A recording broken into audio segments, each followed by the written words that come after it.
Justification जोटा कि आम आलोचना करू करू छाड़ी देइथिलु मो जस्ट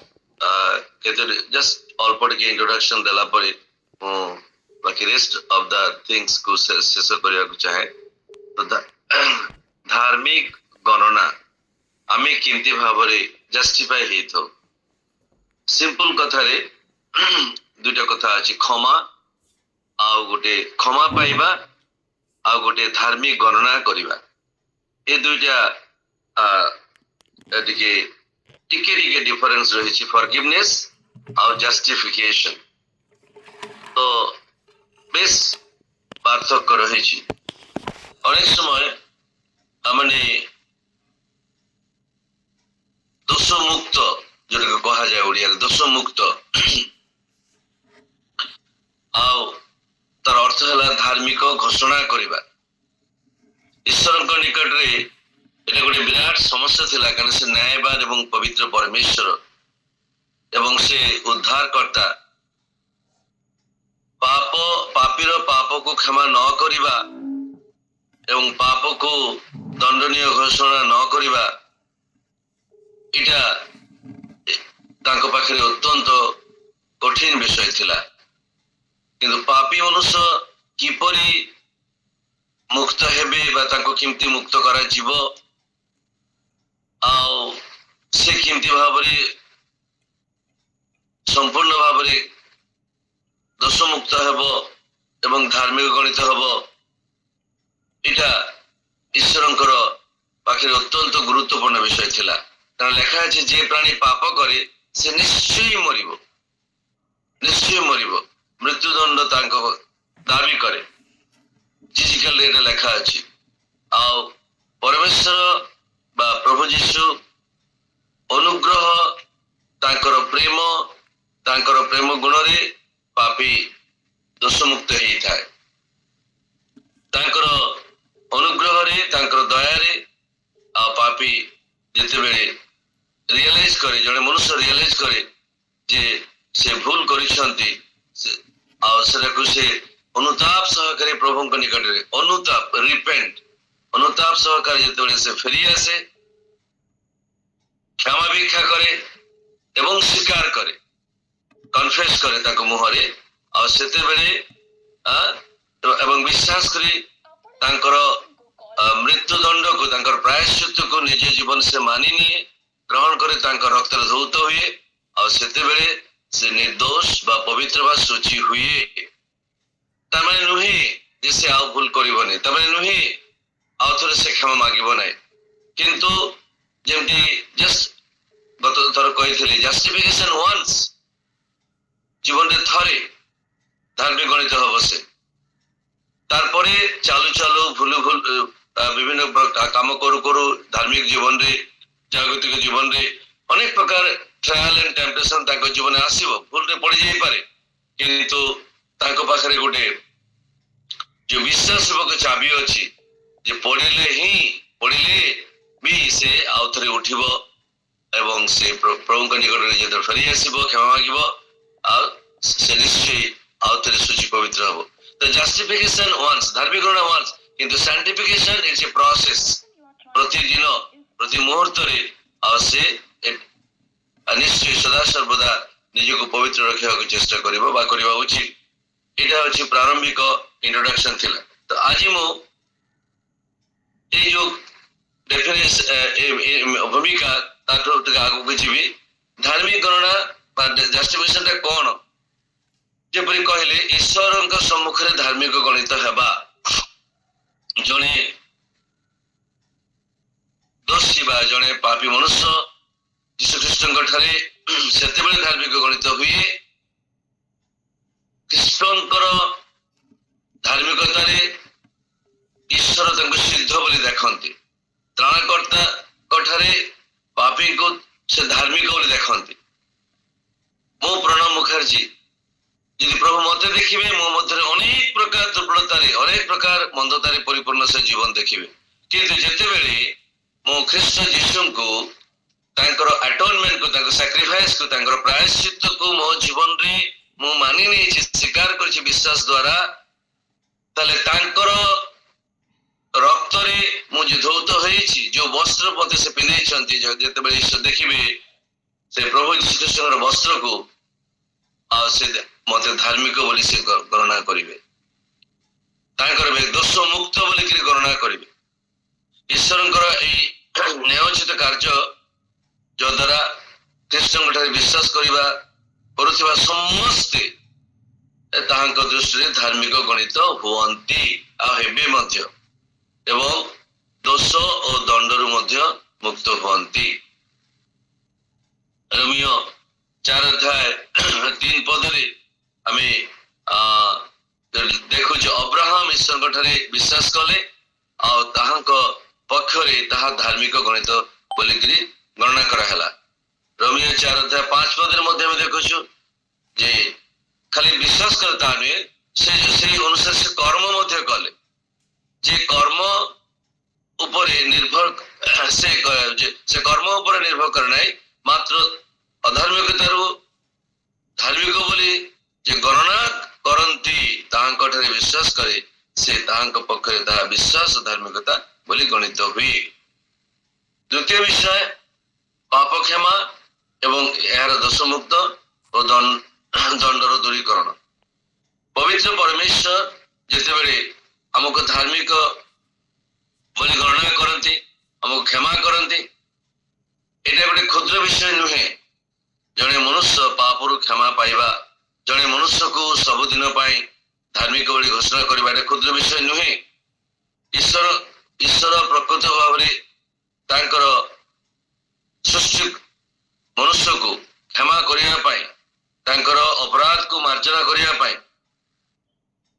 ତାଙ୍କର ସେଟା ଅତ୍ୟନ୍ତ ସେ ଆକାଂକ୍ଷିତ, ସେ ପ୍ରେମମୟ, ସେ ବହୁତ ଆନ୍ସିୟସ୍। କିନ୍ତୁ ମନୁଷ୍ୟ ତାଙ୍କ ନିକଟକୁ, ପାପୀ ମନୁଷ୍ୟ ତାଙ୍କ ନିକଟକୁ ଆସିବାକୁ ଇଚ୍ଛା କରନ୍ତି ନାହିଁ।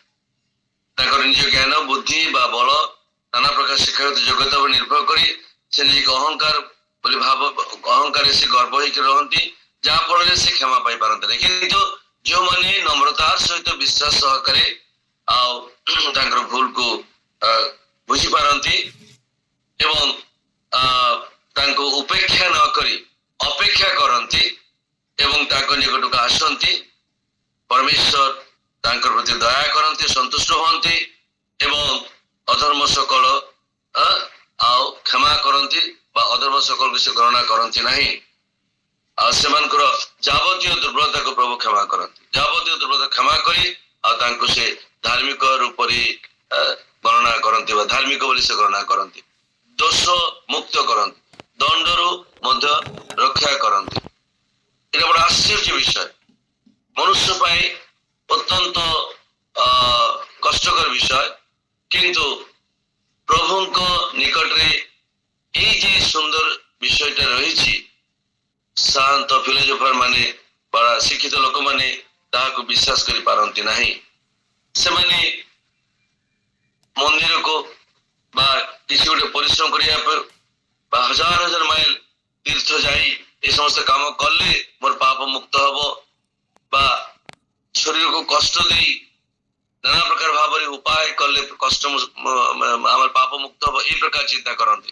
କିନ୍ତୁ ତ୍ରାଣକର୍ତ୍ତା ପ୍ରଭୁ ଯୀଶୁ ଆମ ପାଇଁ ସବୁଦିନ ପ୍ରତ୍ୟେକ ଲୋକମାନଙ୍କ ପାଇଁ, ହିନ୍ଦୁ ମୁସଲିମ ଖ୍ରୀଷ୍ଟିଆନ ବୌଦ୍ଧ ଜୈନ ପ୍ରତ୍ୟେକଙ୍କ ପାଇଁ ସେ ଥରେ ଯୋଉ କାର୍ଯ୍ୟଟି କରିଛନ୍ତି କୃଷ ଉପରେ, ଆଉ ସେଇ ବିଷୟଟିକୁ ଯଦି ଆମେ ବିଶ୍ୱାସ କରି ତାଙ୍କ ନିକଟକୁ ଆସୁ, ତାହେଲେ ସେ ଆମକୁ ଆମର ଅଯୋଗ୍ୟତାକୁ ଦୂର କରିବେ ଏବଂ ଆମକୁ ଧାର୍ମିକ ବୋଲି ଗଣନା କରିବେ। ଖ୍ରୀଷ୍ଟଙ୍କର ଧାର୍ମିକତା ପାପ କ୍ଷମା ପାଇଥିବା ପ୍ରତ୍ୟେକ ମନୁଷ୍ୟ, ପାପ କ୍ଷମା ପାଇଥିବା ପ୍ରତ୍ୟେକ ମନୁଷ୍ୟ ସେ ନିଶ୍ଚୟ ଦଣ୍ଡ ମୁକ୍ତ ହେଇପାରିବ, ଦୋଷ ମୁକ୍ତ ହେଇପାରିବ।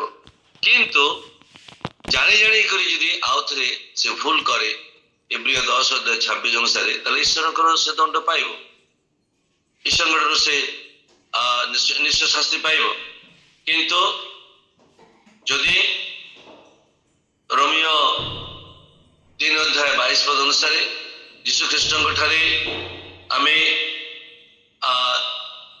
ଯୋଉ ଧାର୍ମିକତା ପାଇଲୁ କିନ୍ତୁ ଯଦି ଆଉ ଥରେ ଆମେ ଖ୍ରୀଷ୍ଟଙ୍କ ଠାରେ ବିଶ୍ୱାସ କଲା ପରେ ଆମେ ଯଦି ପୁନରାବୃତ୍ତି କରୁ ତାହେଲେ ଆମମାନଙ୍କର ଜୀବନରେ ସିଦ୍ଧତା ନଷ୍ଟ ହୁଏ, ପବିତ୍ରତା ନଷ୍ଟ ହୁଏ, ଆମମାନଙ୍କର ଧାର୍ମିକତା ନଷ୍ଟ ହୁଏ।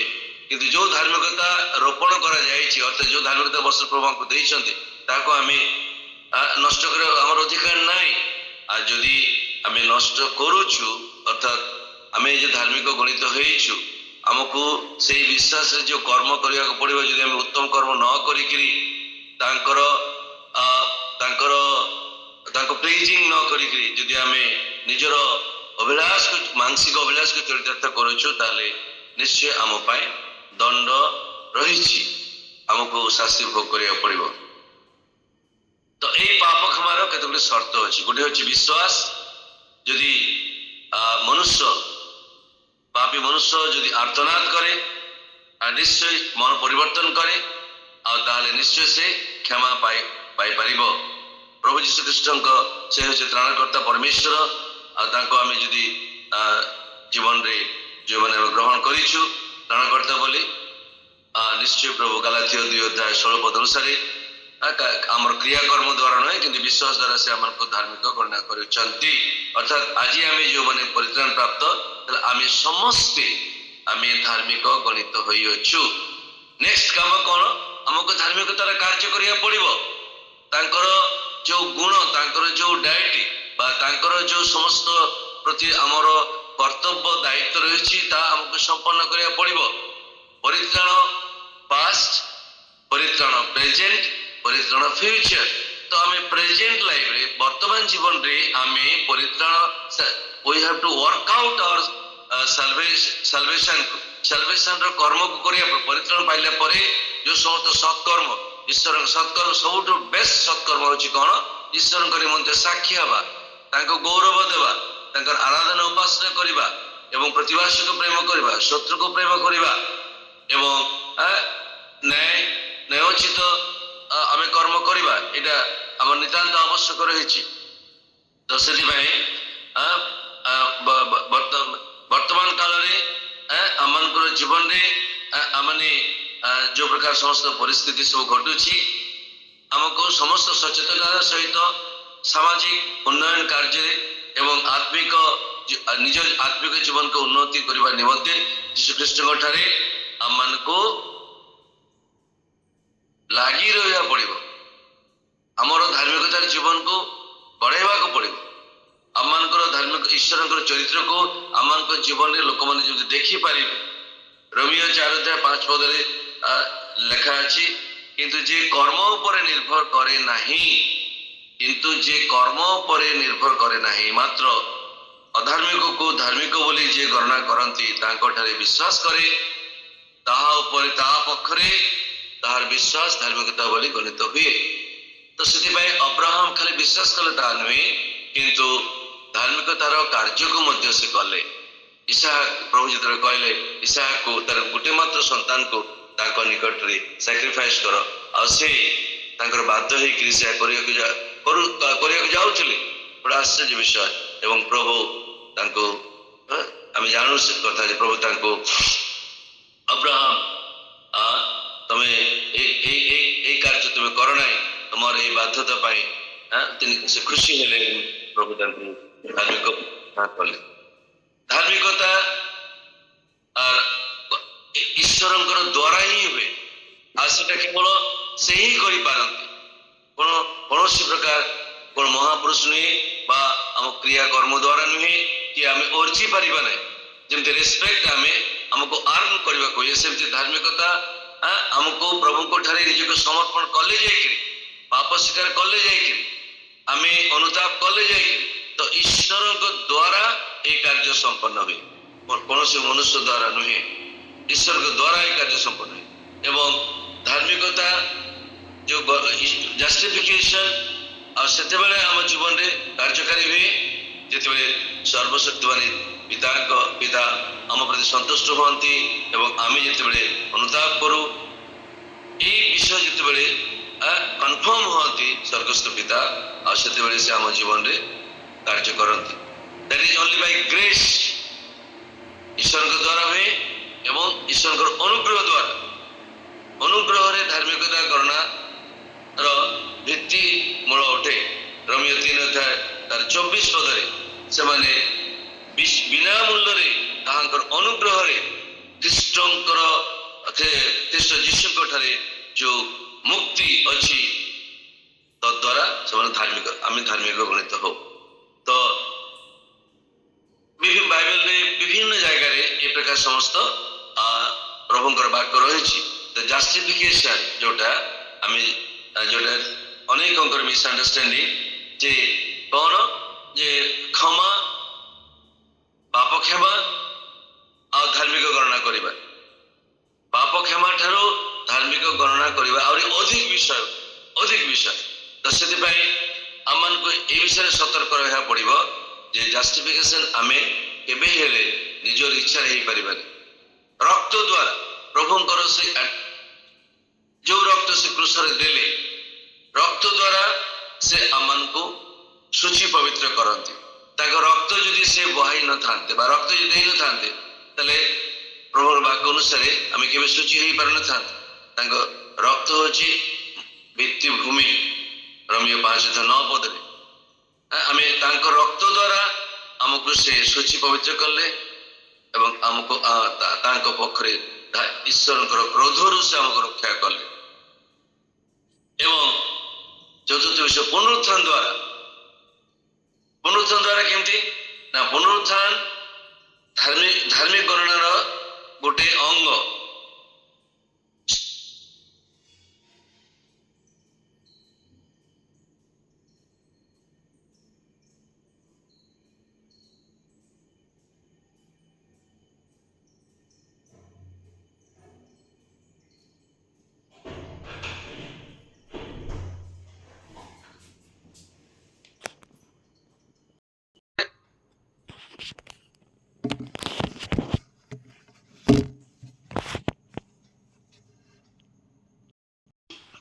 आम दोषमुक्त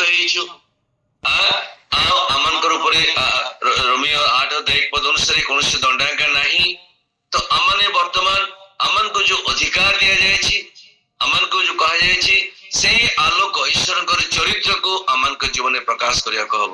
प्रिय मंडली बड़ दुखर कथा अनेक समय अनेक प्रकार ये दिन मान बहुत भ्रांत शिक्षा आज आम देखा पाचु अनेक प्रकार भ्रांत विषय में देखा पाचु। आज लोक मैंने आमको देखिकी प्रभु को पाखक आसवा तो दूर कथा आज आम प्रतिभा सहित आमको जिते लोक मान पचरा जा किमिति क्यों प्रकार से कौन से मुहरे गोटे प्रकार कथा कहती किंतु व्यवहार कार्यकलाप बहुत दुखदायक अनेक दुखर कारण आम जीवन रही जो कि अनेक लोक मैंने प्रभु निकट को आसी पार ना आम प्रतिभा से आम भल पाई पार ना आम स्वामी स्त्री मध्य आम परिवार आम पिला छुआ मान मध्य आम जीवन आलोक नुहे आम लवण सदृश हो पारिनु से निकट में अभिशप्तर कारण हो निकट में बाधार कारण हो निकट में गोटे आम पथर भाई आज आमर चरित्र आमर व्यवहार आमर कथबार्ता आमर स्वभाव आज से निकट में जो आलोक जो पवित्र आत्मा आमर मध्य अच्छा आमर व्यवहार द्वारा अनेक समय कार्य द्वारा यपरि भाव में आम दुख दौचु जहाँफल आम फल फली पारुनु जो फल प्रभु आशा करती जो जो जो अभिषेक प्रभु आमन को देइथिले बा जो अभिषेक प्रभु आमन को देइछंती जो अभिषेक आम ऊपर अछि ताहा आमन को जीवन द्वारा प्रतिपन्न ही पारु नहीं। आमे जे धार्मिक गणित होइछु ताहा आमे कर्म द्वारा प्रकाश करिबारे आज अनेक जगह रे आमे फेलियर हो जाइछु। प्रभु आमन को कहिछंती आज बड़ दुखर कथा मधुसूदन दास जहाँ को आमे उत्कल गौरव बोली कहू जहाँ को आमे उत्कल गौरव बोली कहू आज लेखा अच्छी मंगलवारी से लिखिछंती जे जेतेबेले से थिले से निजर शरीर मन आत्मा प्रॉपर्टी सब किछु सैक्रिफाइस करिकरी आज रमा देवी शैलबाला ଆଉ କଣ କେତେ କେତେ ବଡ ବଡ ପ୍ରତିଷ୍ଠାନ ତାଙ୍କ ଦ୍ୱାରା ସବୁ ଗଠିତ ହେଇଛି ବା ଗଠନ କରିଛନ୍ତି, କିନ୍ତୁ ଆଜି ତାକୁ ଆମେ ତ ନେଗ୍ଲେକ୍ଟ କରୁଛୁ ଆଜି ସମାଜ ମଧ୍ୟ ଆମର ଓଡିଶାରେ ମଧ୍ୟ ଓଡିଶା ଲୋକମାନେ ମଧ୍ୟ ତାକୁ ନେଗ୍ଲେକ୍ଟ କରୁଛନ୍ତି। 20 ବର୍ଷ 30 ବର୍ଷ 40 ବର୍ଷ ଗତ 25-26 ରେ ମତେ ଡାକିଥିଲେ ପରେଶ ଭାଇ ଉତ୍କଳ ଗୌରବ ମଧୁସୂଦନ ଦାସର ଗୋଟେ ମିଟିଂ ମୁଁ ଯାଇଥିଲି। ଉତ୍କଳ ୟୁନିଭର୍ସିଟିର ପ୍ରଫେସର ଜିତେନ ନାୟକ ଏବଂ ରିଚାର୍ଡ ହାଉଲ ଆସିଥିଲେ। ତ ଆଜି ମଧୁ ବାବୁକୁ ଆମେ କେତେ ଜଣ ଜାଣିଛୁ, ତାଙ୍କର ଚରିତ୍ରକୁ ତାଙ୍କ ଜୀବନକୁ ଆମେ କେତେ ଜଣ ଜାଣିଛୁ, ବଡ ଦୁଃଖର କଥା। ତ ଆମେ ମୋର କହିବାର କଥା ଯେ ଅନେକ ପ୍ରକାର ଆମଙ୍କ ମଧ୍ୟରେ ଅନେକ ଲୋକମାନଙ୍କର ଜୀବନ ଆଲୋକ ସଦୃଶ ଲବଣ ସଦୃଶ ଅଛି, କିନ୍ତୁ ସେମାନଙ୍କୁ ଆଜି ଆମେ ଇଗ୍ନୋର କରିଦଉଛୁ, ଆମେ ସେମାନଙ୍କୁ ଧରୁନୁ। କିନ୍ତୁ ସେମାନଙ୍କର ଆଦର୍ଶ ବର୍ତ୍ତମାନ ଜୀବନରେ ବା ସେମାନଙ୍କର ଶିକ୍ଷା ଆମେ ଯଦି ବିବ୍ଲିକାଲ ପର୍ସପେକ୍ଟିଭରେ ଆଲୋଚନା କରୁ ଅନେକଙ୍କର ଜୀବନ ପାଇଁ ନିଶ୍ଚୟ ଆଦର୍ଶର କାରଣ ହେବ, ପ୍ରଭୁ ନିକଟକୁ ଆସିବାର କାରଣ ହେବ। ପ୍ରିୟ ମଣ୍ଡଳୀ, ଧାର୍ମିକ ଗଣିତ ହେଲୁ ଯେତେବେଳେ ଜଣେ ଲୋକ ଈଶ୍ୱରଙ୍କ ଦୃଷ୍ଟିରେ ଧାର୍ମିକ ଗଣିତ ହୁଏ, ତାର ଗୋଟେ ଫଳ ହୁଏ, ସେ ଗୋଟେ ବେନିଫିଟ ପାଆନ୍ତି, ଆଶୀର୍ବାଦ ପାଆନ୍ତି। କଣ ସେଟା? ନମ୍ବର 1 ହଉଛି କଣ ନା ଯୋଉ ବିଶ୍ୱାସ ଯାହାକୁ ଆମେ ବିଶ୍ୱାସ କଲୁ ସେ ବିଶ୍ୱାସ ସହିତ କର୍ମର ଆବଶ୍ୟକ ରହିଛି ଏବଂ କର୍ମ ହିଁ ପ୍ରମାଣ କରିବ ମୁଁ ରାଇଚିୟସ୍ କିନା, ପ୍ରକୃତରେ ମୁଁ ବିଶ୍ୱାସୀ କିନା, ପ୍ରକୃତରେ ମୁଁ ପରିତ୍ରାଣ ପାଇଅଛି କିନା। ଦ୍ୟାଟ୍ସ ରିଲେସନସିପ, ପ୍ରଭୁଙ୍କ ସହିତ ବିଶେଷ ସମ୍ପର୍କ ସେଟା ହେଇଥାଏ। ଆଉ ସେ ସମ୍ପର୍କ ଥିଲେ ତବେ ସେ ଆଲୋକ ଆମ ମଧ୍ୟ ଦେଇ ପ୍ରକାଶିତ ହବ, ସେ ଧାର୍ମିକତା ଆମ ମଧ୍ୟ ପ୍ରକାଶିତ ହବ। ପ୍ରଥମ ବିଷୟ ହଉଛି ଶାନ୍ତି। ଯେତେବେଳେ ଜଣେ ପ୍ରଭୁଙ୍କ ନିକଟକୁ ଆସନ୍ତି, ଧାର୍ମିକ ଗଣିତ ହୁଅନ୍ତି, ରୋମିଓ 5:1 ଅନୁସାରେ, ଆଉ ସେ ଜୀବନରେ ପ୍ରଚୁର ଶାନ୍ତି ପାଆନ୍ତି। ଅତଏ ବିଶ୍ୱାସ ଦ୍ୱାରା ଧାର୍ମିକ ଗଣିତ ହେବାରୁ ଆମମାନଙ୍କର ପ୍ରଭୁ ଯୀଶୁ ଖ୍ରୀଷ୍ଟଙ୍କ ଦ୍ୱାରା ଈଶ୍ୱରଙ୍କ ସହିତ ଶାନ୍ତିରେ ଅଛୁ। ଈଶ୍ୱରଙ୍କର ଅନୁଗ୍ରହ ଦ୍ୱାରା ଆମେ ବିବେକର ଶାନ୍ତି ପାଉ। ଈଶ୍ୱରଙ୍କ ପ୍ରେମ ହୃଦୟରେ ଆମକୁ ଶାନ୍ତି ଦିଏ। ଈଶ୍ୱରଙ୍କର ସତ୍ୟ ମନରେ ଆମକୁ ଶାନ୍ତି ଦିଏ। ଈଶ୍ୱରଙ୍କ ଉପସ୍ଥିତି ଦ୍ୱାରା ଆମର ଶାନ୍ତି, ଆତ୍ମାଙ୍କର ଶାନ୍ତି ହୁଏ। ଦ୍ୱିତୀୟ ବିଷୟ, ଈଶ୍ୱରଙ୍କର ସାନ୍ନିଧ୍ୟରେ ଯେତେବେଳେ ଆସୁ ତାଙ୍କୁ ପ୍ରଶଂସା କରିବାକୁ ଇଚ୍ଛା ହୁଏ, ତାଙ୍କୁ ଆରାଧନା କରିବାକୁ ଇଚ୍ଛା ହୁଏ, ତାଙ୍କୁ ପ୍ରଣାମ କରିବାକୁ ଇଚ୍ଛା ହୁଏ, ତାଙ୍କ ନିକଟରେ ପ୍ରାର୍ଥନା କରିବାକୁ ଇଚ୍ଛା ହୁଏ। ତାଙ୍କର ନିକଟକୁ ଯିବାର ଯୋଉ ଅଧିକାର ଆମର ନଥିଲା ପ୍ରବେଶ କରିବାର, ଆମେ ସେ ଅଧିକାର ପାଇଅଛୁ ରୋମିଓ 5:2 ଅନୁସାରେ। ତୃତୀୟ ବିଷୟ, ଅନେକ ସମୟ ଆମେ ଭାବୁ ଯୀଶୁ ଖ୍ରୀଷ୍ଟଙ୍କୁ ଆମେ ଗ୍ରହଣ କରିଛୁ, ଜାଣିଛୁ, ତ ସେଥିପାଇଁ ଆଉ ଆମେ ଦୁଃଖ କଷ୍ଟ କ୍ଲେଶ ପାଇବାରେ ନା, ସେଟା ଭୁଲ ଶିକ୍ଷା। ଦ୍ୱିତୀୟ ତିମୋଥେୟ ତାର 3:12 ଲେଖା ଅଛି, କ୍ଲେଶ ନିଶ୍ଚୟ କ୍ଲେଶ ଆସିବ, ଦୁଃଖ ଆସିବ, ଟ୍ରାଏଲ ଏଣ୍ଡ ଟେମ୍ପଟେସନ ଆସିବ।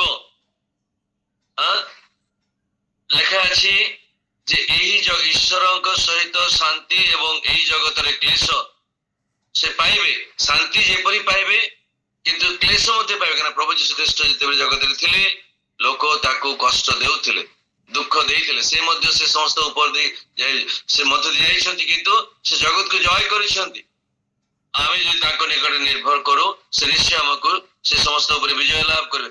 ପ୍ରକୃତିରେ ଯୋଉମାନେ ଖ୍ରୀଷ୍ଟ ଯୀଶୁଙ୍କର ସହଭାଗିତାରେ ଧର୍ମ ଜୀବନ ଯାପନ କରିବାକୁ ଇଚ୍ଛା କରନ୍ତି ବୋଲି ଲେଖା ଅଛି, ସେମାନେ ତାଡ଼ନା ଭୋଗ କରିବେ।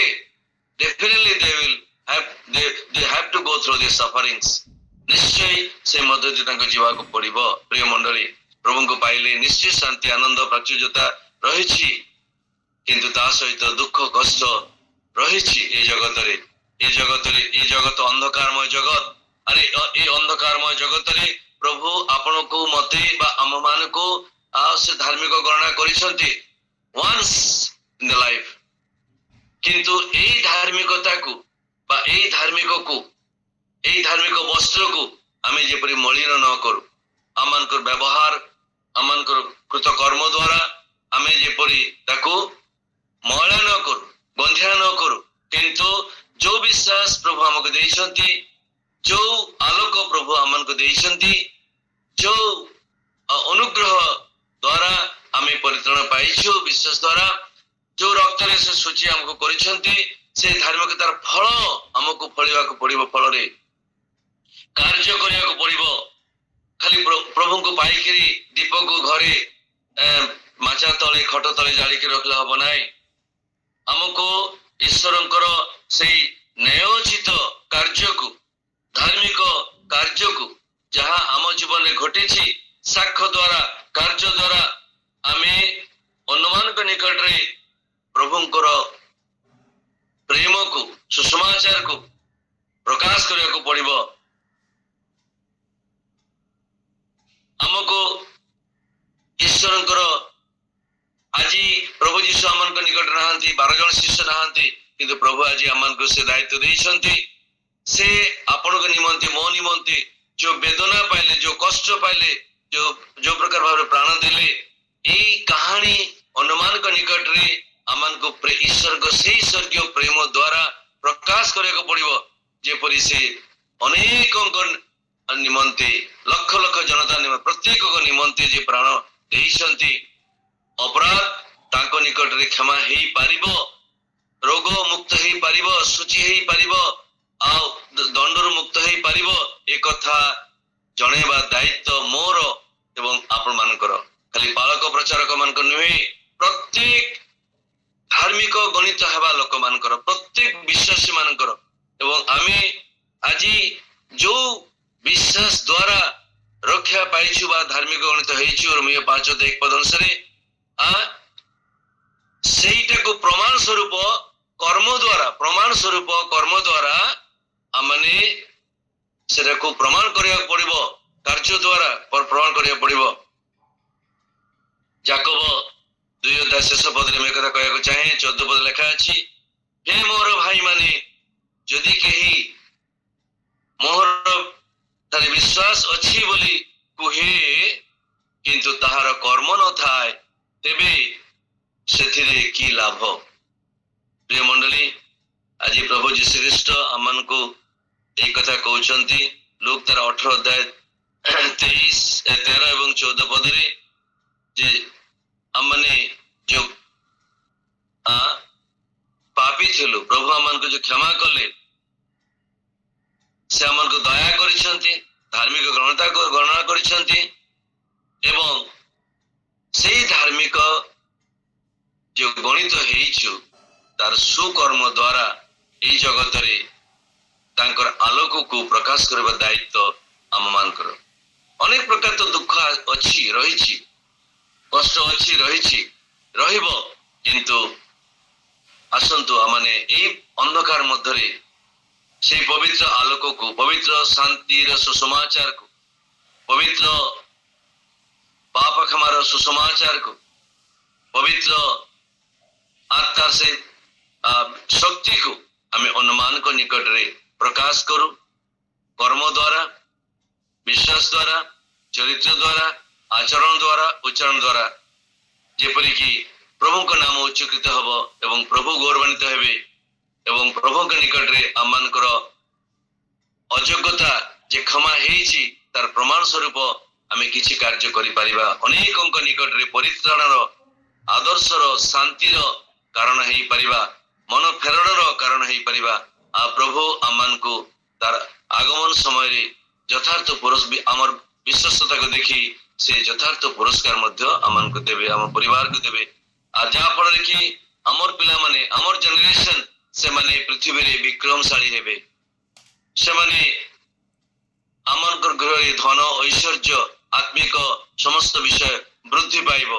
ଆମମାନେ ଅନେକଙ୍କ ନିକଟରେ ଆମମାନଙ୍କର এই ସମସ୍ତ ବିଷୟ ଦ୍ୱାରା ଆନନ୍ଦ, ଶାନ୍ତି ଏବଂ ଆଶୀର୍ବାଦର କାରଣ ହେଇପାରିବା। ପ୍ରଭୁ ଆମମାନଙ୍କୁ ପ୍ରତ୍ୟେକଙ୍କୁ এই ବାକ୍ୟ ଦ୍ୱାରା, ଅଳ୍ପ ବାକ୍ୟ ଦ୍ୱାରା ଆଶୀର୍ବାଦ କରନ୍ତୁ, ଉତ୍ସାହିତ କରନ୍ତୁ ଏବଂ ଆମମାନଙ୍କୁ ପ୍ରେରଣା ଦିଅନ୍ତୁ, ପ୍ରଭୁଙ୍କ ନିମନ୍ତେ ଆଲୋକ ଲବଣ ସଦୃଶ ହେଇ ଜୀବନଯାପନ କରିବା ପାଇଁ। ଧନ୍ୟବାଦ।